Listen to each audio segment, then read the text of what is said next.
नमस्कार विद्यार्थियों, मैं लक्ष्मण जागृति आज आपका पुनः हमारे कॉलेज के ई लर्निंग प्लेटफॉर्म पर स्वागत करता हूं। पिछले वीडियो लेक्चर में हमने देखा था कि प्रॉफिट प्रायर टू इनकॉर्पोरेशन को ही मतलब निगमन के पूर्व का लाभ का जो एक रूपरेखा थी हमने समझी। आज के इस वीडियो लेक्चर के द्वारा हम लोग उसी टॉपिक को आगे बढ़ाते हुए, उसी विषय को आगे बढ़ाते हुए उसके प्रश्नों और उत्तर निकालेंगे। प्रश्न के लिए वीडियो में जो आपको लिंक डिस्क्रिप्शन बॉक्स में जो लिंक दी गई है उस पर क्लिक करके आप प्रश्न देख पाएंगे और उसका उत्तर आज हम यहाँ बनाएंगे। याद रखेंगे, जब हमको निगमन प्रॉफिट प्रायर टू इनकॉर्पोरेशन का सोल्यूशन बनाना है तो साधारण तौर पर हमको क्या करना रहता है, हमको P&L अकाउंट बनाना है। ये जो P&L अकाउंट हमको बनाना है उसके लिए फॉर्मेट किस तरीके का रहेगा। जैसे हम लोग खास करके क्या करते थे, पर्टिकुलर अमाउंट को किस तरीके का फॉर्मेट यूज करते थे। लेकिन जब हम प्रायर टू इनकॉर्पोरेशन की बात करते हैं हमारा फॉर्मेट क्या रहेगा, पर्टिकुलर प्रायर मतलब प्री पीरियड, आफ्टर मतलब पोस्ट इनकॉर्पोरेशन का पीरियड। इसी तरीके से प्रिंट भाग में आ जाएगी particular prior and after. Working notes के साधारण तौर पर हम लोगों ने जैसे चर्चा की थी, दो रेशियो निकालने पड़ेंगे, टाइम रेशियो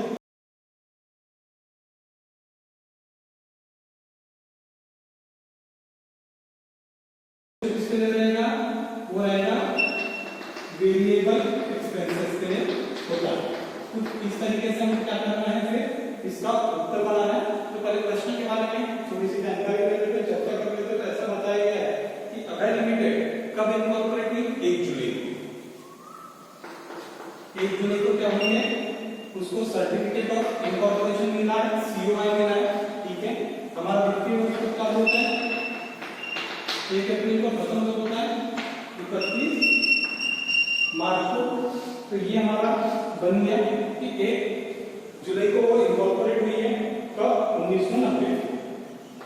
ये तो 1990 की चर्चा कर रहे हैं, 90 का का फाइनेंशियल ईयर है।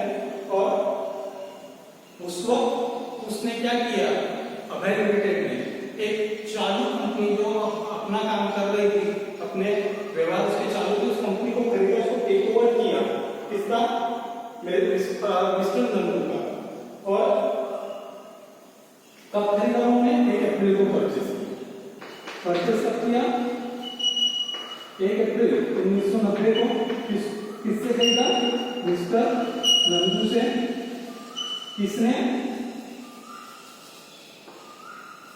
किसने खरीदा, अभय लिमिटेड। COI अभय लिमिटेड। ठीक है, अब उन्होंने उसके साथ में हमको क्या किया, उसके साथ में हमको कुछ खर्चे और उसका क्या बोलते हैं आय का ब्यौरा दे दिया है।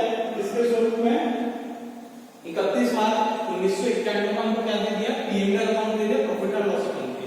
और हमको बोला गया है कि हमको क्या बनाना होगा, इनकॉर्पोरेशन के समय का और इनकॉर्पोरेशन के पहले का, दोनों के समय का क्या बताना है, तो उसको प्रॉफिट बताना है। इसके साथ में कुछ और जानकारी प्रश्न के नीचे में दी गई है। जानकारी ये कही गई है कि जो हमारा एवरेज मंथली टर्नओवर था, सेल्स था, 1 जुलाई 1990 से वह पहले 3 महीने के अपेक्षा क्या हो गया, डबल हो गया। मतलब उस समय का ज्यादा रहेगी, इन्फॉर्मेशन को सेल्स रेशियो में काम देगी।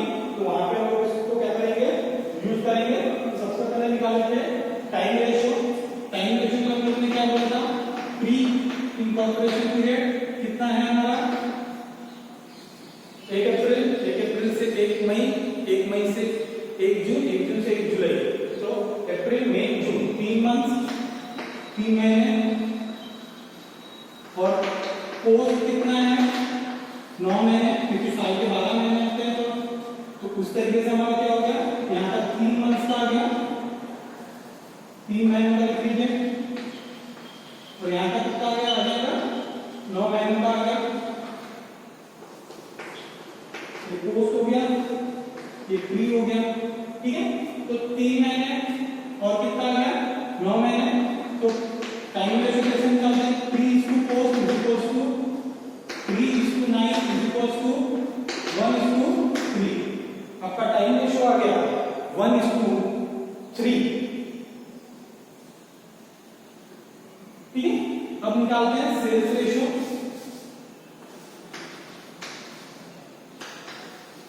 सेल्स रेशियो किस तरह निकालते हैं, हम लोगों ने बोला था वेरिएबल एक्सपेंसेस के लिए। अब let sales be X, sales को एक्स पकड़ लेते हैं, तो 3 महीने का कितना हो जाएगा, 3x हो जाएगा, 3x हो जाएगा। ये किसके लिए हो जाएगा, प्री के लिए। प्री के लिए 3 महीने का सेल्स एवरेज सेल्स कितना हो गया, 3 × x = 3x। पोस्ट में कितने महीने हो गए, पोस्ट में है 9 महीने। 9 महीने के क्या बोला गया, सेल्स दुगना रहेगा, तो कर लीजिए 9 गुणा 2 18, तो ये कितना हो गया, 18x हो गया। therefore 3 = 4 = 3x = 18x = 1:6। 1:6 समझ में। हमने सेल्स को कितना पकड़ा, पहले x पकड़ा। क्यों x पकड़ा, क्योंकि यहाँ पे सेल्स को बिक्री से संबंधित हमको क्या जानकारी दी गई थी कि 1 जुलाई के बाद का सेल्स पिछले महीने की तुलना में क्या हो गया था, डबल हो गया था। तो हमारे पास वो जानकारी किस स्वरूप में थी, परसेंटेज के स्वरूप में थी। किस स्वरूप में नहीं थी, अमाउंट के स्वरूप में नहीं थी। तो हम लोगों ने क्या किया कि सेल्स को x कंसीडर किया। 3 महीने का सेल्स 3x हो गया, तो बच्चों के 9 महीने का डबल के हिसाब से कितना हो जाएगा, 18x हो जाएगा। तो आ गया 3x = 18x = 1:6। हम लोगों ने उसको सिंप्लीफाई कर दिया। अब बस यही जो हिस्सा है, ये थोड़ा सा हाथ से बनाने का हिस्सा होता है। इसके बाद अब हमको कहां बढ़ना है, हमको बनाना है profit and loss account of Abhay company limited. Of Abhay company limited. सबसे पहले क्या ले लेंगे हम लोग, फिक्स्ड एक्सपेंसेस ले लेंगे। फिक्स्ड एक्सपेंसेस को ही हम लोग क्या कह सकते हैं, standing expenses. Standing expenses divisible on time ratio. Time ratio के अनुसार क्या करते हैं, इसको हम लोग डिस्ट्रीब्यूट करते हैं, डिवाइड करते हैं। टाइम रेशियो कितना निकाला हम लोगों ने, यहाँ पे ये निकाला है 1:3, और सेल्स रेशियो कितना निकाला है, 1:6। कुछ इस तरीके से हमको क्या करना है, इसको नोट डाउन करना है, इसको लिखना है। तो सबसे पहले देखते हैं कि हमारे टाइम रेशियो के अनुसार कौन कौन से खर्चे आएंगे। एडवर्टाइजमेंट आएगा क्या, नहीं एडवर्टाइजमेंट है सेल्स के अनुसार। उसके बाद managing directors remuneration uncommon expenses है, टाइम रेशियो में भी नहीं जाएगा, सेल्स रेशियो में भी नहीं जाएगा। उसके बाद आता है सैलरी, बिल्कुल सैलरी आएगी 20,800 रुपए। सैलरी 20,800 रुपए। हमारा टाइम रेशियो क्या है, 1:3 है।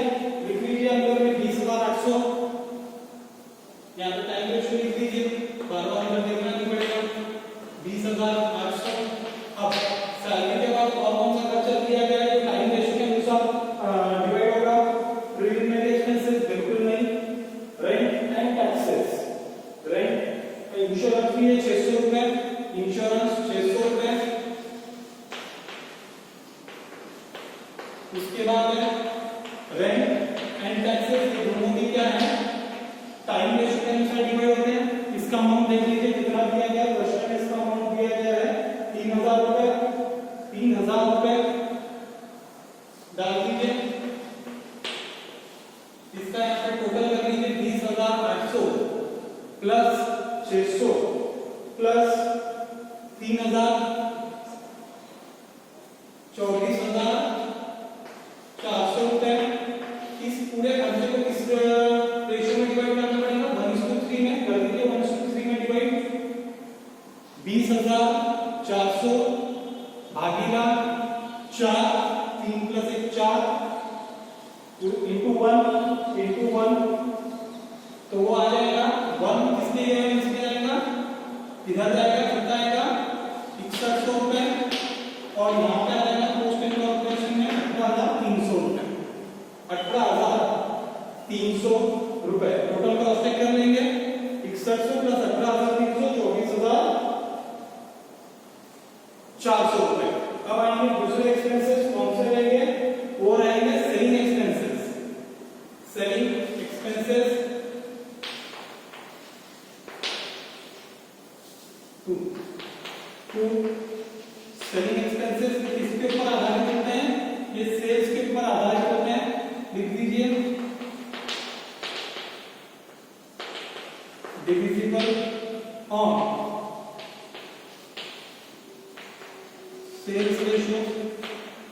कितना है सेल्स रेशियो 1:6 1:6।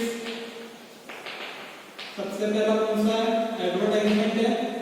सबसे पहला खर्चा दिया गया था P&L अकाउंट में एडवर्टाइजमेंट कितना है 9,000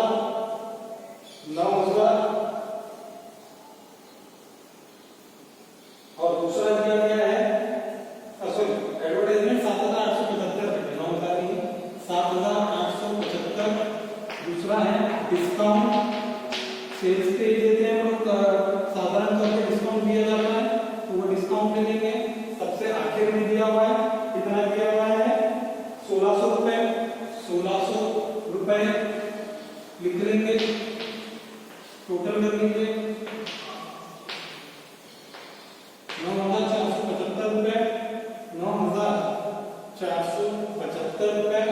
अब इसको किस रेशियो में डिवाइड करेंगे 1:6 के तो 9,875 भागीला 7 गुणीला 1 डाल दीजिए 1354 और 9,475 भागीला 7 गुणीला 6 54 में गलती से 51 हो गया 8,121 रुपए 21 रुपए। इस तरीके से क्या हो गया हम लोगों ने सेल्स एक्सपेंसेस को भी निकाल दिया। अब तीसरे आते हैं अनकॉमन एक्सपेंसेस। इसमें क्या है हमारे पास में मैनेजिंग डायरेक्टर्स रेम्यूनरेशन है और प्रिलिमिनरी एक्सपेंसेस दो ही खर्चे हैं इसमें। एक बार वापस से प्रश्न में देख लेंगे कि इसका मतलब खर्चा है क्या तो मैनेजिंग डायरेक्टर्स रेम्यूनरेशन 9,000 सीधा कहां जाएगा पोस्ट इनकॉर्पोरेशन में और एक खर्चा कौन सा था प्रिलिमिनरी एक्सपेंसेस कितना बोला गया है 700 रुपए डाल दीजिए। दोनों खर्चे क्या हो गए हैं हम लोगों ने पोस्ट इनकॉर्पोरेशन में लिए क्योंकि रखे थे पोस्ट इनकॉर्पोरेशन में। इसी के साथ दूसरी बात को क्या दिया गया पहली थी बाय ग्रॉस प्रॉफिट। अब ग्रॉस प्रॉफिट किसके ऊपर आधारित होता है ग्रॉस प्रॉफिट आधारित होता है सेल्स के ऊपर इसीलिए उसको क्या करेंगे डिविजिबल इन सेल्स रेशियो यहां पे लिख दीजिए कितना सेल्स रेशियो हमारा 1:6। ग्रॉस प्रॉफिट प्रश्न में कितना दिया गया है प्रश्न में दिया गया ग्रॉस प्रॉफिट 98,000 भागीला 7 गुणीला 1 क्या आ गया 14,000 और बचा हुआ कब जाएगा पोस्ट इनकॉर्पोरेशन में 98 में से 14 चलेगा कितने बचे 84,000 ये कब आ जाएगा पोस्ट इनकॉर्पोरेशन में आ जाएगा। अब हम क्या कर सकते हैं हम लोग आसानी से निकाल सकते हैं प्रॉफिट हमारा नेट प्रॉफिट कितना है तो यहाँ की क्रेडिट की टोटल कर लेते हैं 84,000 और 14,000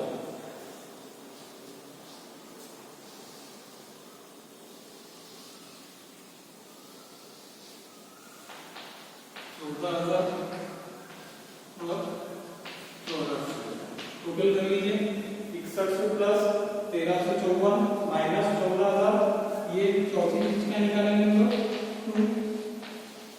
net profit net profit 14,000 minus 6100 minus 1354 तो प्रायर टू इनकॉर्पोरेशन का देना 6,546 रुपए का वो क्या हुआ है नेट प्रॉफिट हुआ था कब prior to incorporation. Post incorporation को कर लीजिए 84,000 माइनस 18,300 माइनस 8,121 माइनस 9,000 माइनस 700 तो आपका आंसर आ जाएगा 47,879 रुपए। तो ये आ गया हमारा profit and loss for prior to incorporation and post incorporation.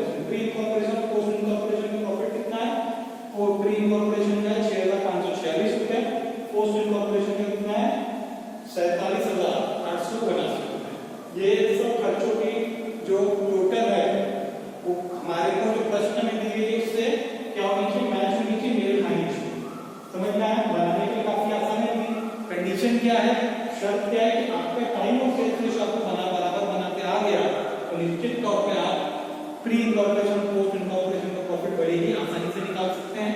ये जो हेड्स दिए गए हैं अकाउंट्स के, ये याद रखिएगा कौन सा हेड किस खाते में आता है, ये याद रखना ज्यादा जरूरी है। समझ में आया? इस वीडियो